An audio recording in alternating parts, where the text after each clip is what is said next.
তিনটা বড় ক্লাব আসছে নেওয়ার জন্য। তো আমরা লেস্টারের সঙ্গে গেছিলাম, তখন তার বয়স 7 বছর মাত্র। তখন তো লেস্টার সিটির সঙ্গে আমরা মানে লেস্টার অফিসিয়ালি খেলা শুরু হইলো আর কি। 6 বছর 5 বছর থেকে আমরা লোকাল ক্লাবও খেলতো। সে অনেক খেলা খেলতো, দৌড়তো, সে অনেক দৌড়ের মধ্যে ফার্স্ট হইতো, সে কোনো সেকেন্ড হয় নাই। মনে আছে একবার তার দেখতে, এটা তো একটা সেকেন্ডের ব্যাপার না, সে দেখছে ফার্স্ট হয়েছে, তারা ক্লক করছে সেকেন্ড হয়েছে, যখন সেকেন্ড হয়েছে সেকেন্ড প্রাইজ সে নেয় নাই, ফার্স্ট হয়েছে, সে জানে সে ফার্স্ট হয়েছে, নেয় নাই। এয়ারলাইন্স ল্যান্ড করবে 11:30 থেকে 12টার ভিতরে ল্যান্ড করবে, তারপরে বের হইতে যত সময় লাগে। আর টোটাল আমাদের সানগার থেকে সিলেটের দূরত্ব প্রায় ডিস্টেন্স 2 থেকে আড়াই ঘন্টা।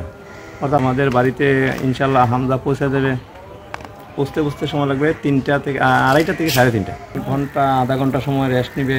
রেস্ট নেওয়ার পরে ওর পাশে আমাদের একটা মাঠের মধ্যে একটা লোক জমায়েত হওয়ার জন্য একটা আয়োজন করা হয়েছে, স্টেজ।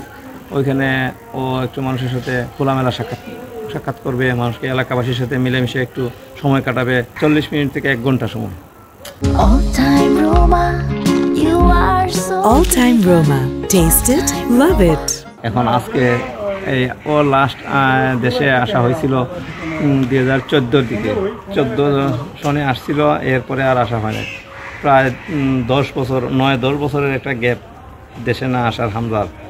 এখন তো এলাকাবাসীও বুঝতেছে, আমরা নিজেও বুঝতেছি যে কেমন জানি একটা মানে উত্তেজনা ভাব, কেমন জানি একটা মনোভাব যে হামজাকে অনেকদিন পরে দেখবো।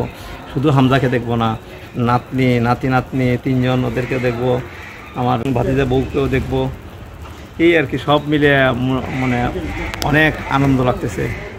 গেট সাজাইতেছি, পোস্টার লাগাইতেছি, আপনার এই বিভিন্ন কাজ কাম চালাইছি, করতেছি আনন্দ সহিত। যেখানে যে কামটা আমরা লাগতেছে না, ওই কামটা আমরা করতেছি। আমাদের এই আনন্দটা কি মানে আনন্দটা মুখে আসলে প্রকাশ করা সম্ভব নয়। তবে যে সময় হামজা ভাই ছোটোবেলায় টাইম খেলাধুলা কত টাইম যে সময় আসলা, এই সময় আমরা বাবা তো প্রতি বছরে বাংলাদেশে আসেন, ওনাকে আমরা প্রশ্ন করতাম, বাবা হামজা ভাই কি কোনোদিন এটা আমরা আশা করতাম ভাই বিশ্বকাপ ফুটবল খেলবে, বাবা আমরা হয়তো নসিবত আছে তো এরকম হইতে পারে। তবে আজকের মতো পর্যায়ে যে হামজা ভাই যেহেতু পর্যায়ে যেটা এরকম পর্যায়ে হামজা ভাই যাইতে পারছি, এটা আসলে আমাদের জন্য একটা সৌভাগ্য।